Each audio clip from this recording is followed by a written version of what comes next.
Olá, uma vez mais aqui em nosso canal de estudos de psicanálise e assuntos diversos, né? Para você que não se inscreveu, pode se inscrever, tocar no sininho para então assim ativar as notificações e receber as atualizações. Temos aqui diversos vídeos, né, sobre psicanálise, espiritualidade, né, onde nós tratamos a respeito de diversos assuntos, política e filosofia. Hoje vamos falar sobre psicanálise e um assunto muito atual que é preocupante e que merece nossa atenção, que é o chamado transtorno de jogos ou uso abusivo de jogos eletrônicos. Essa investigação a respeito do uso abusivo de jogos eletrônicos já vem há algum tempo se fazendo pelos pesquisadores, né, das áreas da psicologia, da psicanálise, do comportamento humano, né, da história, da antropologia. Então, e dentro do campo dos estudos psiquiátricos, psicológicos, psicanalíticos, se tem então a percepção de que o uso abusivo de jogos eletrônicos é sim um transtorno, é uma dependência, é a chamada dependência não química, né? Já que não é de uso de substâncias, e sim dos jogos eletrônicos. Né? Uma das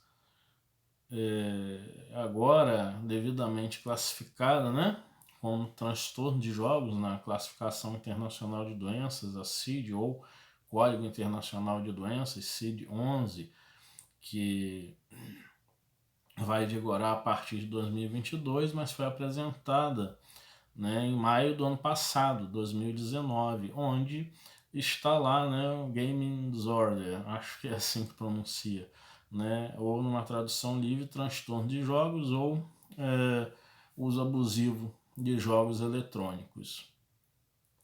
Mas o que caracteriza, na verdade, a dependência em si dos jogos eletrônicos? O que caracteriza, o que faz com que nós venhamos a identificar o uso abusivo de jogos eletrônicos, a dependência em que uma pessoa se encontre em relação a este tema, os jogos eletrônicos. O que caracteriza essa dependência?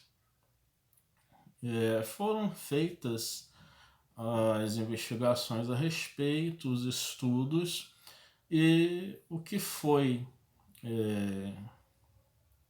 concluído é que para se fazer um diagnóstico preciso e exato de que há aí então um transtorno de jogos, é a questão que eu até anotei aqui e vou ler para vocês rapidamente, de que para que o transtorno dos jogos eletrônicos seja diagnosticado, o padrão de comportamento deve ser de gravidade suficiente para resultar em um comprometimento significativo nas áreas de funcionamento pessoal, familiar, social, educacional, profissional ou outras áreas importantes do funcionamento, e deve ser observado regularmente por pelo menos 12 meses.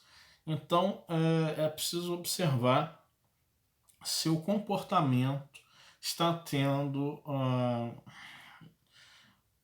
dificuldades, né, mas está tendo disfunção em áreas como a área pessoal. E como nós podemos fazer essa observação, né, no comportamento na área pessoal? Por exemplo, a questão da higiene pessoal, né? Deixa-se de tomar banho, deixa-se de realizar o corte de unhas, deixa-se de cuidar dos cabelos, né? No caso de homens, barba, e falar em homens, é bom abrir um parênteses, para nós falarmos que a maior parte dos estudos coloca que a maioria dos dependentes de jogos eletrônicos são homens, né, geralmente jovens. A questão dos jovens aí, ampliando esse parênteses, é uma questão que nós precisamos salientar, de que esses jovens ainda não ficaram mais velhos, então nós não sabemos se a dependência dos jogos está diante de um fator da geração nova, que é uma geração envolvida, né, pelos eletrônicos desde o seu nascimento, né, recebendo esses estímulos de eletrônicos, ou se esse fator dependência possa estar inserido também em pessoas de mais idade. E esses jovens, ao amadurecerem, se eles realmente haverão de se manter, né, nessa atividade contínua dos jogos. Se isso vai dar, né, a eles um atrapalho, seu amadurecimento psicológico, que envolve então todo o processo de amadurecimento na vida em si. É uma informação que a gente precisa refletir a respeito. Então, retornando, né, o não cuidado pessoal, a higiene pessoal fica afetada, né, com o não tomar banho, com o descuidar, né, do escovar os dentes, por exemplo. A pessoa acorda e imediatamente procura, né, às vezes não vai fazer o de jejum e já procura o aparelho para jogar. Descuide, sim, como falei, do corte de unhas, dos cuidados com os cabelos. No caso de homens aí, né, a barba muitas vezes também deixa de ser uma preocupação. A aparência da pessoa não se torna, né, importante para ela, o que é algo natural, né, de nós buscarmos nos higienizarmos e nos apresentarmos, né, diante de outras pessoas e até pelo nosso próprio bem-estar, né? Da percepção do como é bom, relaxante tomar um banho, estar higienizado, né? Como é bom estar alimentando-se adequadamente, né? O ato do almoçar, do lanchar em frente ao jogo eletrônico, ou se não está, come-se muito rápido. Uma outra questão é a irritabilidade que surge quando a pessoa chama para fazer alguma coisa e a pessoa se torna agressiva até com o outro. Então essas são as características, né, aí do comportamento que toma atalhos, né, que levam a prejudicar, né, a pessoa em si. Ao familiar, onde entra a questão do se chamar, onde não há mais um contato, uma conversa, um diálogo, que não se torna possível, né, realizar entre mãe e filho, entre pai e filho. Há casos de filhos que denunciam, né, e observam os pais, né, ou a mãe ou o pai também a jogar muito. Há esses casos. Um fator que prejudica também tanto o lado pessoal quanto a convivência familiar é a questão do sono, né? A dependência do eletrônico, o uso abusivo de eletrônicos faz com que a pessoa tenha o seu sono completamente desorganizado, completamente não em ordem. Então, leva a distúrbios do sono, né, de uma forma em que a pessoa se priva do sono. Pelos estudos da medicina do sono, por exemplo, a privação do sono gera problemas, porque leva a estresse, leva a ansiedade, ao aumento da ansiedade, e começa então a pessoa a ficar nesse estado de alerta em que ela olha à noite, né, para a luz artificial do eletrônico e o cérebro dela entende que não é um momento para relaxar, né? E o seu organismo fica comprometido, porque o seu metabolismo fica comprometido, o hormônio, a melatonina, que regula o ciclo circadiano, isto é, o ritmo biológico, né, o relógio biológico nosso, que é produzido à noite, né, no ambiente escuro, e regula esse relógio biológico, não é produzida, fica afetada essa produção, né? E não é aqui, como eu estudo medicina do sono também, não é o caso de se tomar melatonina. Muito cuidado com tomar melatonina sem orientação médica, de um médico especializado em medicina do sono, não é? Porque não é para tratar insônia, muita gente confunde isso. Não é para tratar a insônia e pode gerar efeitos, por exemplo, efeitos colaterais como obesidade. Então tenham muito cuidado, né, para não sair comprando melatonina, né, e usando de forma desorientada. Outra questão, além dessa convivência familiar, nós entramos na questão social, na convivência sociedade. Geralmente, quem joga abusivamente e gosta, né, de estar ali ao videogame são pessoas introvertidas. Elas não têm uma vida social. Essas pessoas introvertidas, que não necessariamente são antissociais, né? Elas são introvertidas, elas estão mais voltadas para elas próprias, mas a partir do uso abusivo dos eletrônicos, elas passam a ter, né, esse comportamento antissocial de não estarem realizando o seu contato. Então, uma das justificativas que essas pessoas dão é justamente a justificativa de que é a partir dos jogos eletrônicos, onde você tem os jogos online, onde você, a partir dali dos jogos online, você pode conversar com os outros jogadores, e você tem plataformas como a Twitch, em que você vê muitos desses jogadores, né, fazendo lives e tal, e são lives demoradas, né? Há pessoas que fazem lives de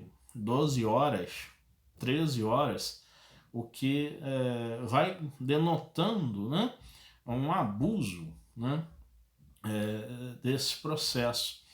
E a outra justificativa, além dessa de que eles estão socializando através da rede, né, e com isso essa justificativa faz com que eles se afastem da relação social em si, a outra justificativa é o ganho monetário, né? A monetização, né? De que se fizer tantas possibilidades oferecidas, né, pelo jogo, tantas pontuações, há então a possibilidade de você ganhar, né, monetizar e ganhar, fazer dinheiro com aquilo.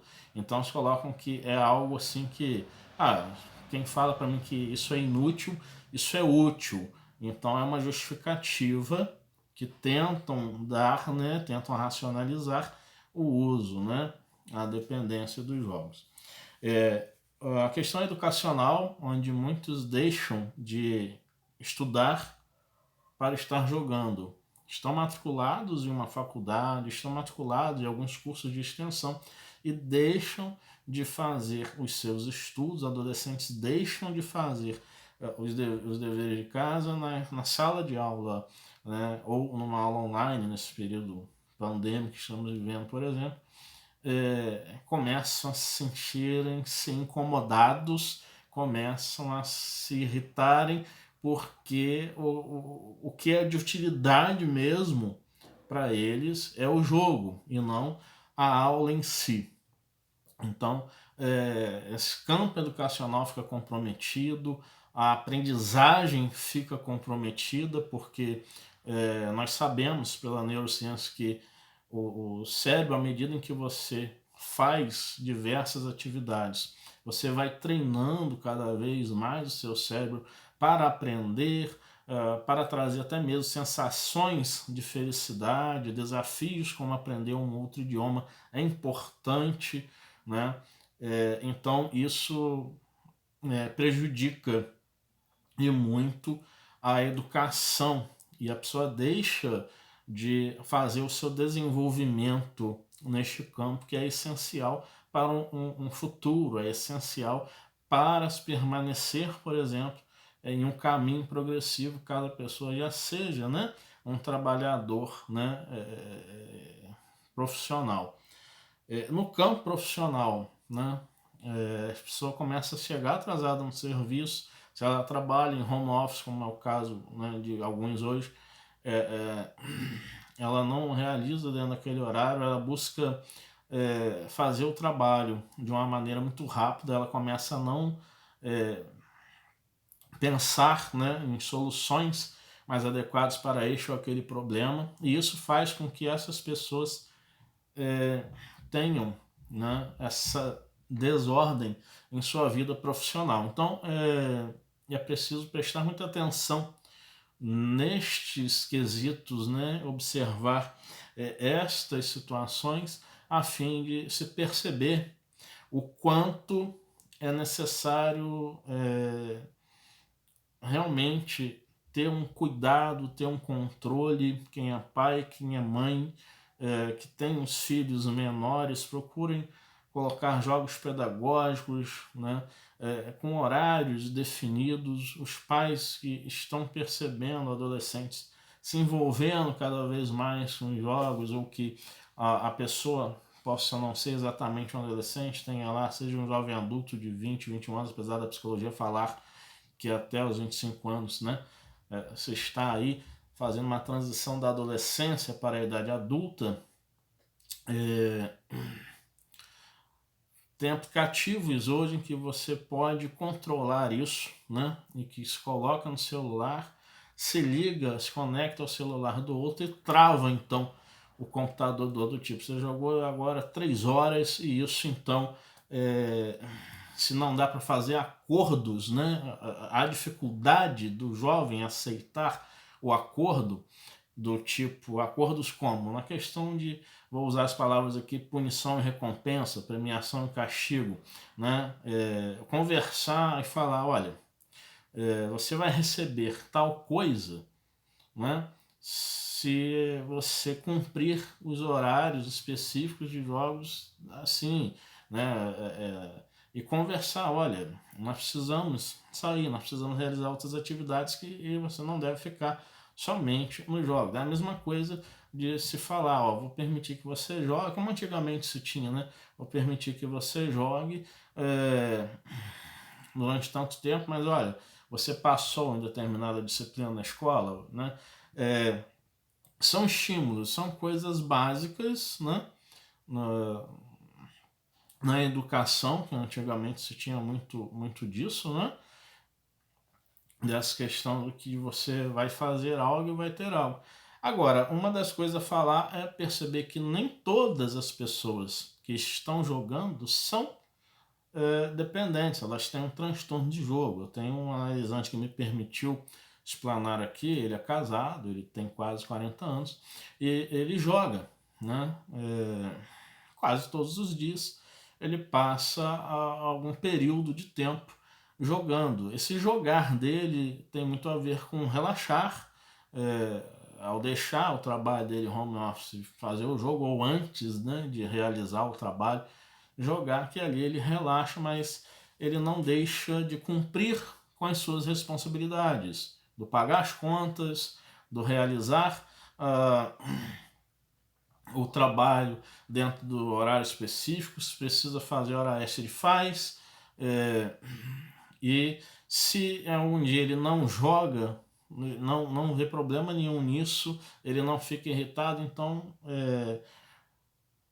ele dá, né, dentro do relacionamento dele, dá a sua possibilidade de atenção, e ele não é um dependente. Por isso, se durante 12 meses esse quadro, né, que eu falei anteriormente for apresentado, aí sim é preciso que se tenha a percepção de que aquela pessoa está precisando de ajuda, mas para ela ser ajudada, ela precisa reconhecer isso. Se ela não se ajuda, se fica direto, né, jogando, diz que não tem problema, que não se considera dependente e tal, no momento que ela não está percebendo o prejuízo, porque a dependência promove isso, né, o prejuízo, né, em relação ao que se está passando, do que o jogar excessivo está vindo por consequência para ela, cabe a quem convive fazer terapia para aprender a lidar com aquela situação, né? E no momento em que as outras pessoas ao redor fazem esse socorro para elas, é um olhar que vai chamar a atenção do outro, do porquê aquela pessoa está pedindo socorro, está pedindo ajuda. Esse é um caminho muito importante a se fazer, que chama a atenção do outro. Ainda que num primeiro momento haja a famosa negação, né, do outro, de que você está precisando de ajuda, eu não. Então nós temos de seguir, né, por este olhar. É importante colocar, né, essa questão, né, a respeito desse processo. Já no caso de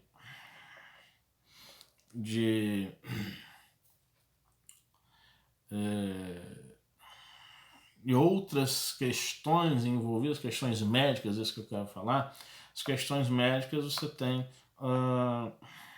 que o jogo também está relacionado a uma variedade de transtornos físicos que vem aparecendo.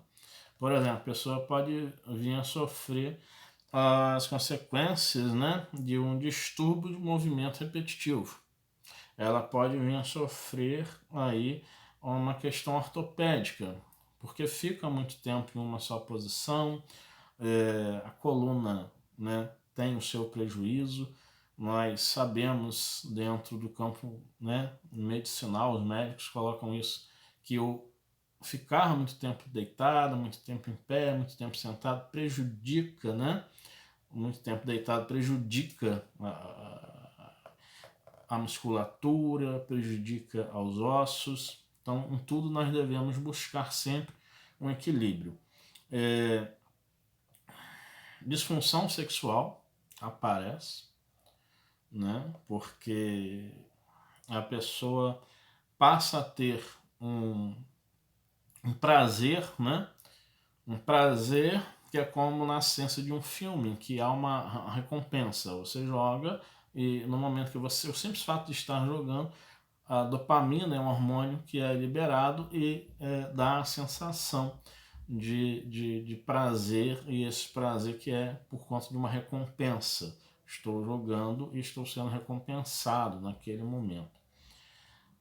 Questões gastrointestinais que vão surgir não só pela posição sentada, mas também pelo fator, né, de a pessoa começar a ter uma má alimentação e, além da má alimentação, a pessoa começar a aguentar, né, a vontade, a necessidade, né, orgânica de se ir a um banheiro, porque ela vai perder o tempo dela, né, por algo que não tem utilidade, né? E o que tem utilidade, o que naquele momento para ela é necessário, é o jogo, né?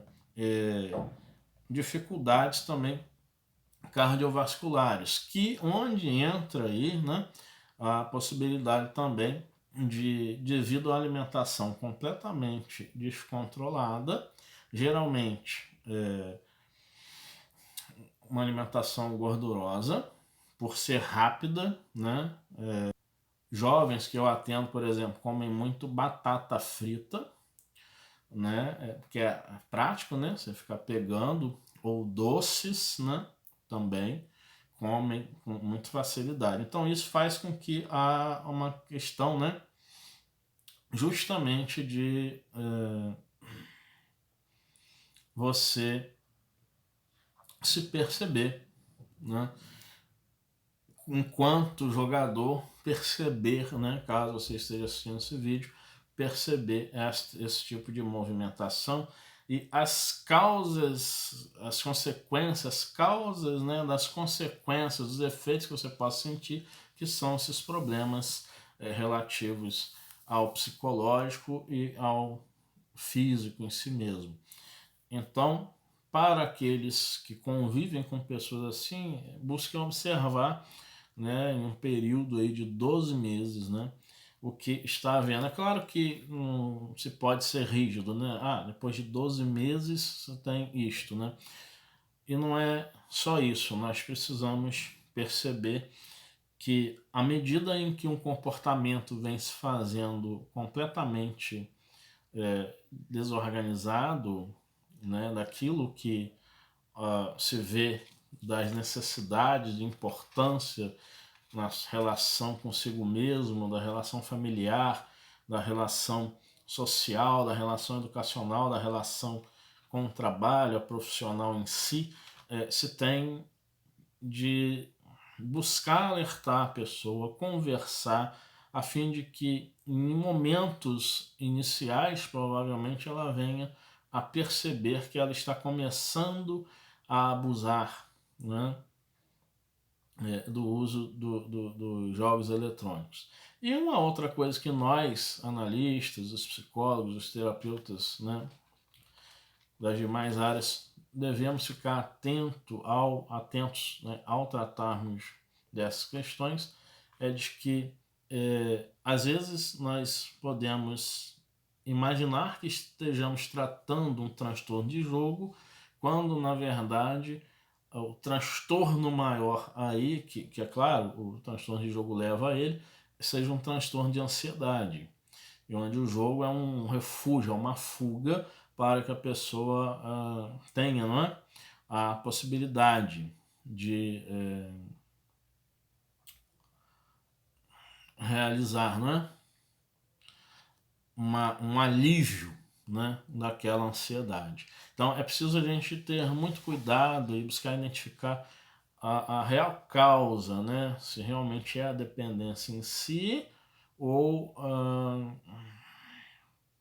o jogo é um fator, né, devido a outras questões que estão por trás daquilo ali, né? Pode ser depressão, pode ser transtorno de ansiedade, estresse, enfim. Espero que esse vídeo possa ser de muita valia, né, dessas informações, e que sirva para orientar, né? Esse é o nosso objetivo em nosso canal, de informar e orientar para a real percepção, né, da necessidade de ajuda terapêutica neste ou naquele campo. Fiquem bem.